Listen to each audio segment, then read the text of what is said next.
Welcome back to another day of SaberSim's DFS office hours. Today is Saturday, May 31st of 2025.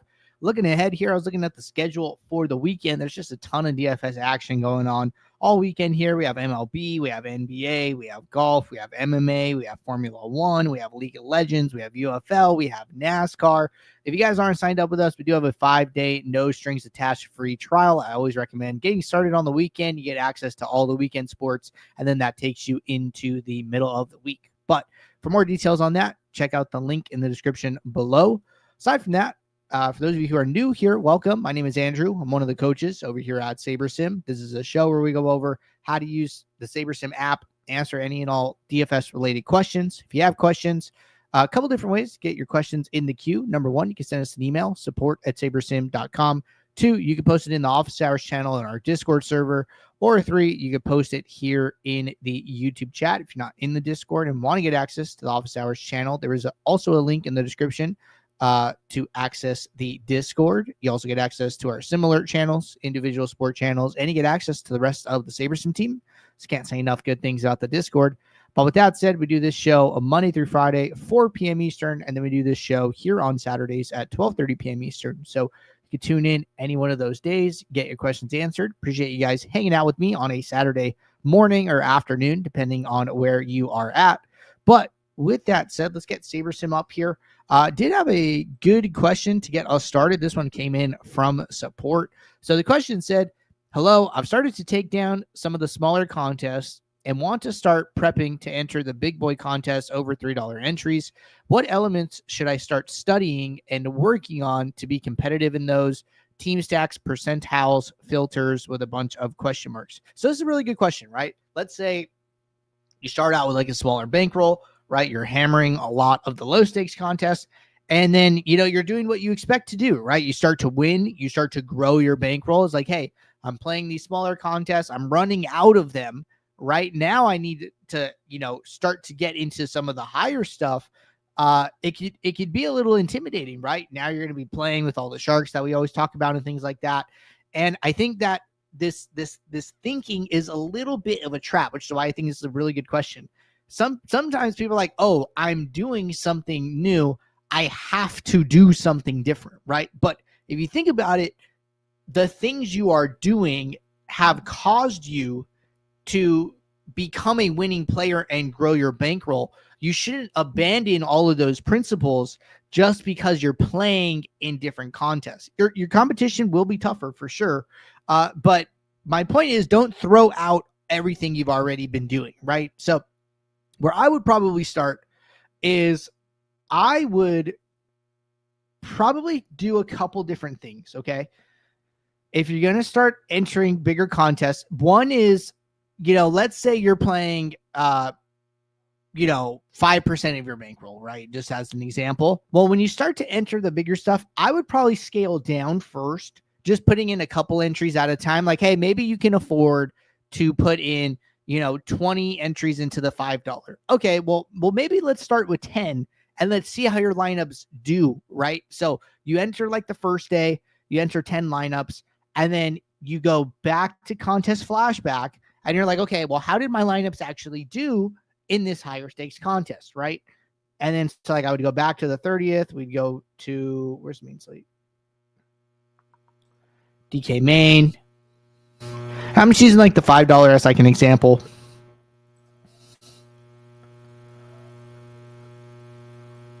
And then we go over to our contests.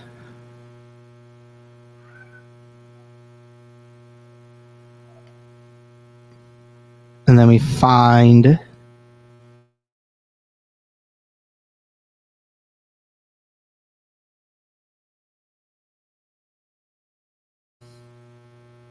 looks like there was just an $8 yesterday, but even then that's fine, right? Maybe you're like, hey, I want to put like 20 entries into this like normally, but like it's my first time, so I'm going to start with 10, right? Okay. Then we come in here and then we just go and we see how your 10 lineups did, right?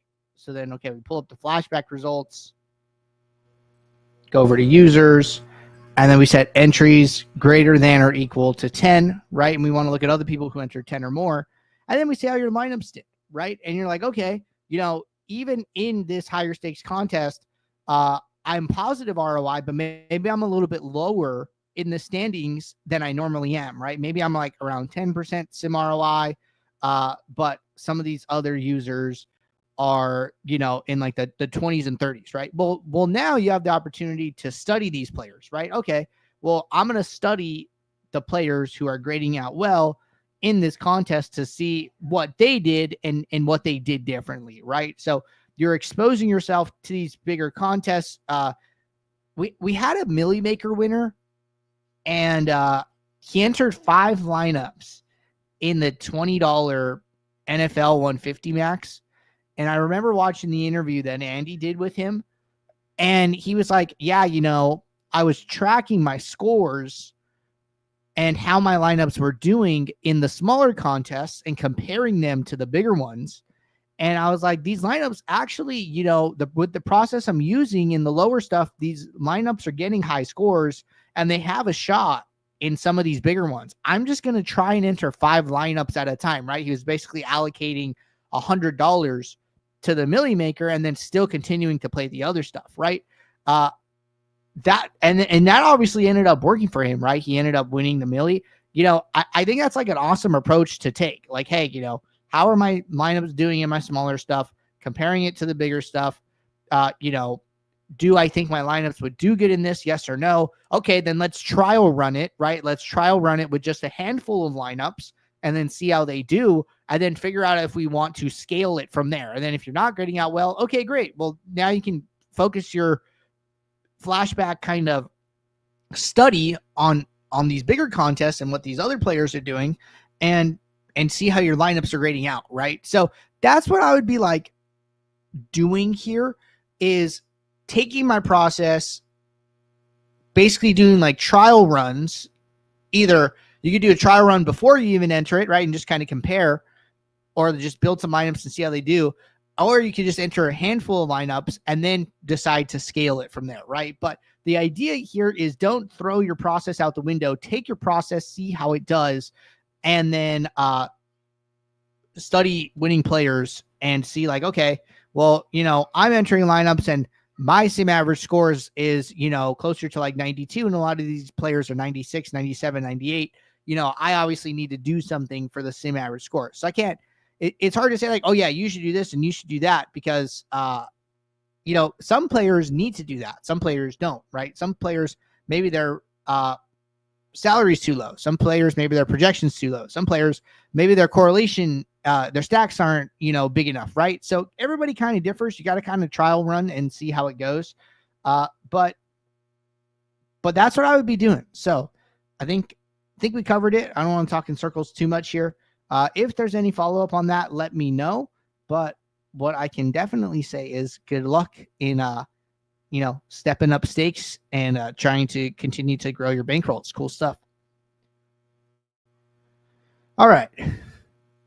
So let's get back to today. And we will hop over to the MLB main slate. That's coming up in a couple hours here. All right. So we're going to make 2 adjustments to projections here. I think we did an MLB starter demo yesterday. So we'll start with an MLB ultimate demo first today. So a lot of games on the slate. Usually when there's, like a quote unquote large slate, like 6 or more, I'm bumping up my min salary a little bit here. I'm just going to build 5,000 lineups and then turn on this don't use batters against opposing pitchers rule. And I'm just going to kick this off, right? Not going to make any other major changes up front. Going to do most of my work in the post build. While this runs, good opportunity to go over the contest tab, upload an entry file if you have one. So that would be a good opportunity. I'm just going to run with the default contest sim here. So this will work just fine. But anyways, let's let these lineups run.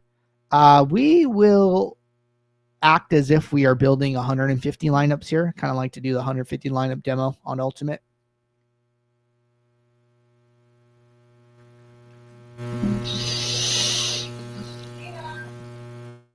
All right. These lineups are almost done here.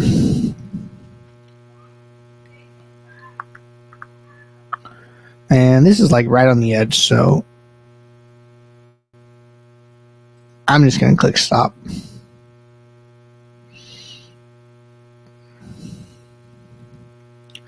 All right, just waiting for this pool of lineups to finish loading.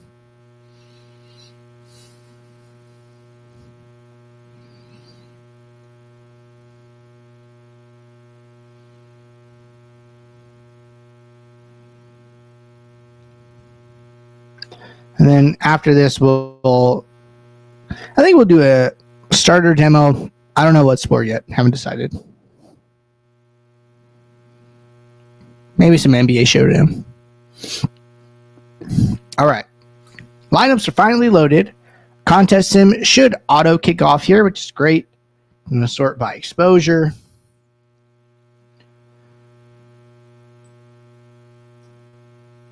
And we're going to let this sim finish.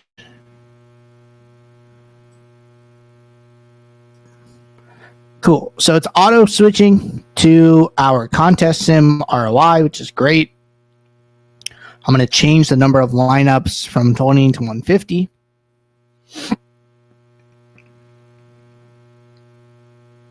All right. We do have an average projection aggregate metric already. I'm going to turn on an average ROI one. And then I'm going to turn on a filter here. And I'm going to make one that I can use later by renaming it. And I'm just going to say show lineups with ROI greater than 0. That way I know I'm working with a pool of lineups that are all positive ROI. And as I make changes, I never have to worry about dipping into negative ROI lineups. Okay. So that moved about 2,000 lineups to the trash. So our effective pool here is about 3,000. Seems fine. Now, right off the bat, these lineups look really diversified because, like, if we look at our batters, no batter in more than 24% of our lineups. We do have some strong leverages here, like some 20s on some lowly owned players. So we might do something about that. Pitchers, we're taking, looks like one big stand on Kodai Senga and then pretty flat there otherwise.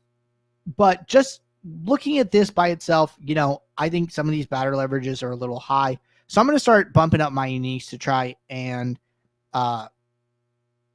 get some of these leverages a little bit lower. So it looks like my projection's around 98. My ROI is around 136. So I just want to kind of note those things as I start to get this diversification. All right. So we're at 3 uniques. We're at 4 uniques.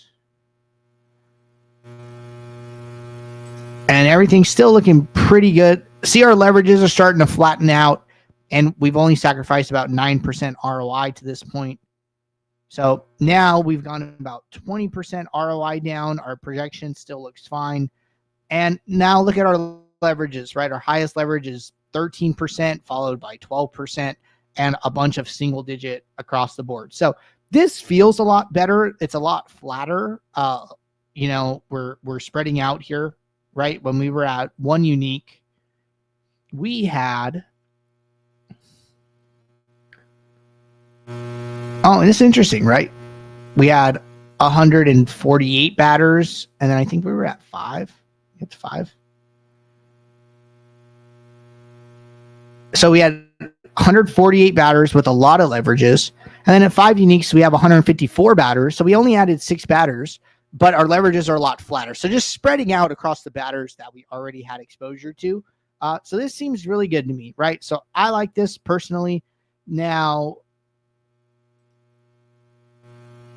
the only thing that's like a little interesting to me is, see, I like 72% exposure to Senga. We have 32% leverage, but then we also have some leverage here to some of these Colorado batters. But the exposure is not so much that I'm like worried about it, like 14%, 12%. So I just think, like, out of the 28% of our lineups that don't have Senga, we're stacking directly against him in about half of those. I think that's kind of okay, right?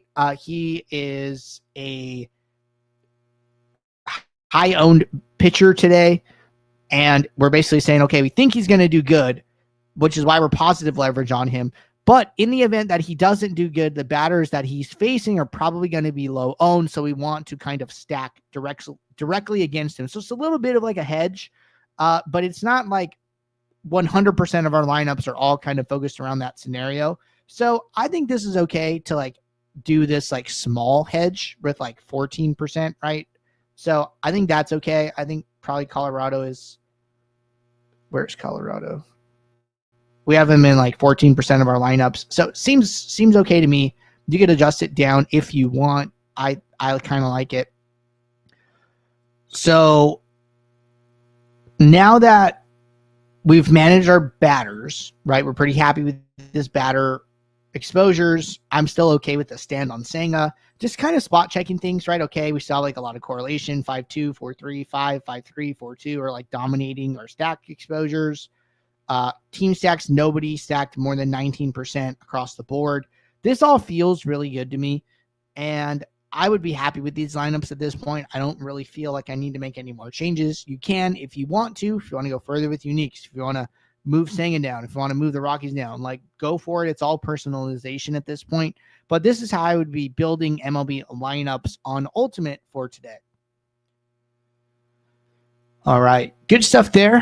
Demetrius said, can you do a UFC and MLB tutorial? Thank you for all you do. Cool. So we just finished the MLB tutorial. So check this one out. And I was looking for a second sport to do for our starter demo. So why don't we do UFC? It's perfect, right? So we knocked out the MLB one.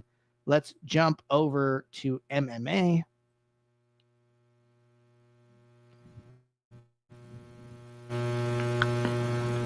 All right. Let's let this load.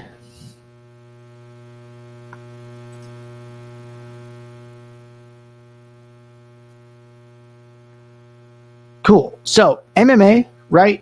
Let's say we have 500 lineups.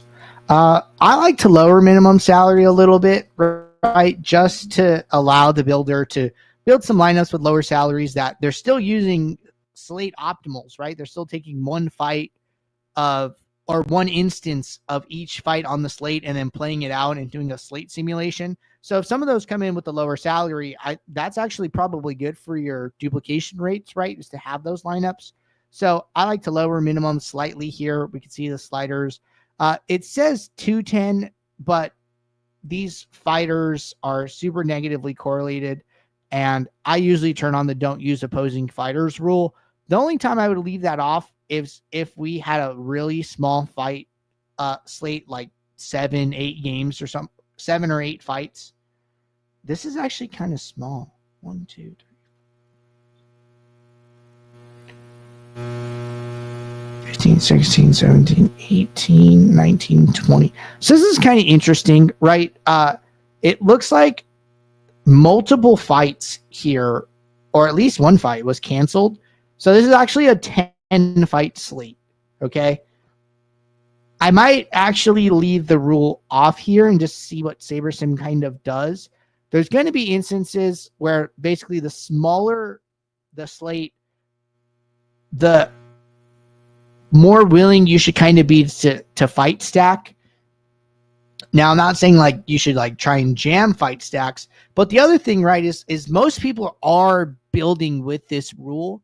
So if you do allow like a couple of fight stacks,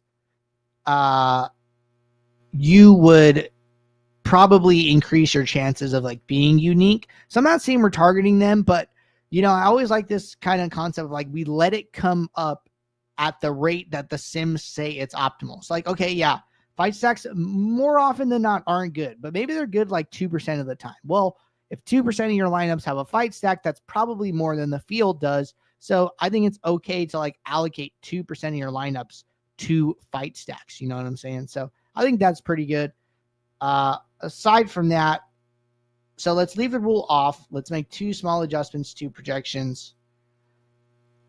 And we adjusted our min salary down, and I'm going to click build, right? And so the correlation slider, right, was set to 2.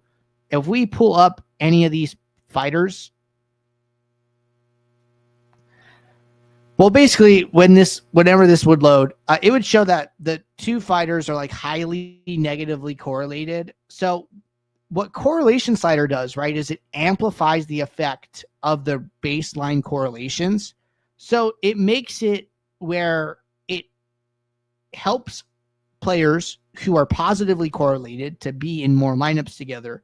But then it also pushes players who are negatively correlated further apart to make it less likely that they get into lineups together. So when you have correlation slider on, when you have negatively correlated players or fighters in this instance, and they still get into lineups, that means that there are like certain sims where they even overcame the negative correlation with the points that they ended up scoring. So that tells you like those lineups like are like, in my opinion, like, hey, you know, it took a lot to get these two fighters in the lineup together in the sims. Like I'm kind of willing to play those lineups at that point. All right. So we're in the post build here. We're not going to use the sims. For MMA, I would use SaberScore MMA Sim Diversity 10. Okay. If you are building with Sim Diversity on 10, I would use the Sim Diversity 10 SaberScore. If you are building with 9, 8, 7, anything below 10, then I would use the MMA default. Okay. So just a note on SaberScore here. But I'm in the post build. I have my MMA Sim Diversity 10 sorting metric. Say I'm building 20 lineups. I have an average projection aggregate metric. One thing I might add here, being on starter, is I might add an average salary one just to kind of get an idea, right? Like, so, you know, these lineups have a very high salary on average, okay? Typically, higher the salary, higher your chances of duplication are. So I might do something small here where maybe I just add in like some type of some ownership filter, right? So, okay, show me lineups with some own less than, I don't know, I'm just going to guess, 275. Okay, I didn't do anything. Okay, let's try 250. Okay, I put some lineups in the trash. Okay, let's try, I'm trying to get like 10 to 20%, so like 50 to 100. So let's try like 235. This might be a good number. Okay, a little aggressive there. So we'll just walk that back slightly. I'm going to say like 238. This should be good. Cool. So 97, right? So this is a little on the high end, but that's kind of okay, right? So I'm okay with that. Now, notice it did get rid of like some of our highest SaberScore lineups. We did have some in like the 2000 range, but you know, the reason their sim optimals is so high kind of is like probably because our ownership is so high too. So we're trying to find like this happy medium. We're trying to find lineups with good win probabilities, but also aren't going to be duplicated a ton of times when we win, right? So we're trying to walk that line a little bit, okay? So some ownership filter should help us out a little bit here. Now, I'm going to try and use some uniques and see how this goes. We have a pool of 400 lineups to work with. I'm going to scroll down here. Okay, so going from 1 to 2 uniques takes us to lineup 26.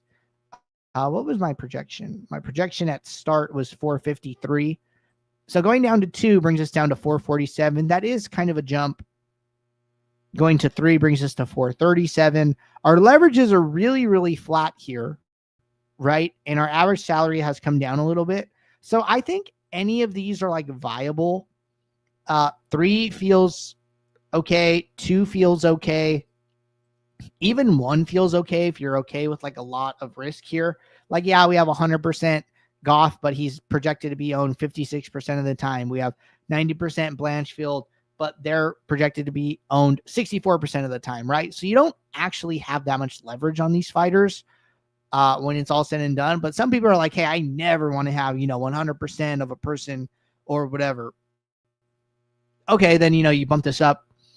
Their exposure goes down to 90 and 85, right? You go down to 3, their exposure goes down to 80 and 65, right? So like all of these kind of feel okay. You could go the opposite way of like, okay, I'm going to stay at 1 unique, but then I'm just going to adjust, maybe them both to like 80%.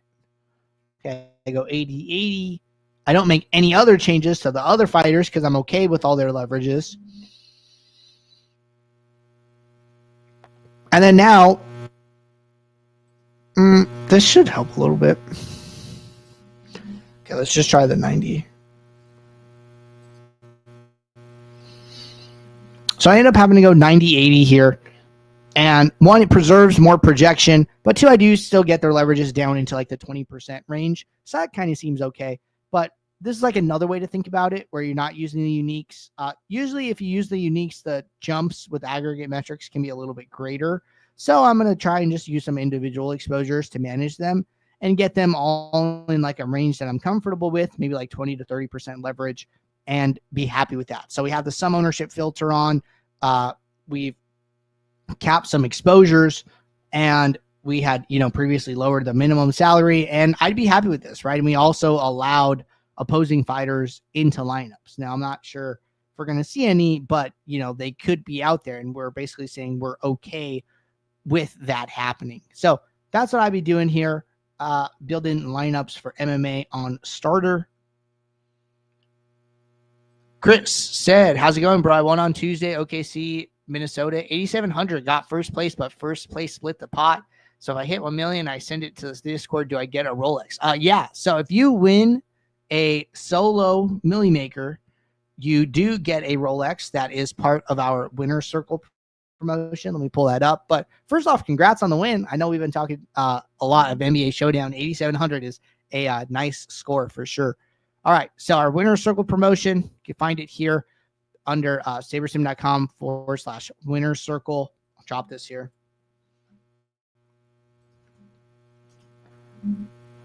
And we have 15 people who have won a Millie Maker, and you can see their scores here. I've hand delivered a Rolex to one of our winners up in Canada. That was a cool time. Over in I was in Vancouver. That was a fun deal. But yeah, so like all these guys, we've sent a Rolex to them. You can check out the rules.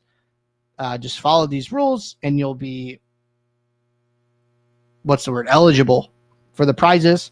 So Rolex giveaway rules. Check this out. But yeah, so solo ship a Millie, and someone will hand deliver a Rolex to you for sure. All right, no more questions at the moment. Appreciate you guys tuning in. Actually, we actually do have one more from Drummer Boy.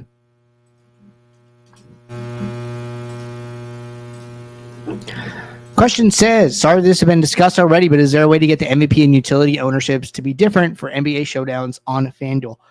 So right now, we don't have that because it basically comes down to, it's like on DraftKings, the reason that there's captain in flex is because DraftKings assigns like one player ID to Jalen Brunson captain, and then like one player ID to Jalen Brunson utility, not to get like too technical, but like effectively they're different players. FanDuel only assigns one player ID to both. So we're not as easily able to differentiate between like Halliburton MVP and then Halliburton utility. So we kind of have to build that out internally, and it's not something that we've been able to get to just yet, but it is something that we do want to do. So right now you'll only see total ownership and you won't see it split out, but it is something that hopefully we can have in the coming months here. All right. With that said, good luck today and this weekend in all your contests. I'll be back on a Monday, 4 p.m. Eastern for our next show. So until then, everybody, take care. Good luck. Thanks. Bye.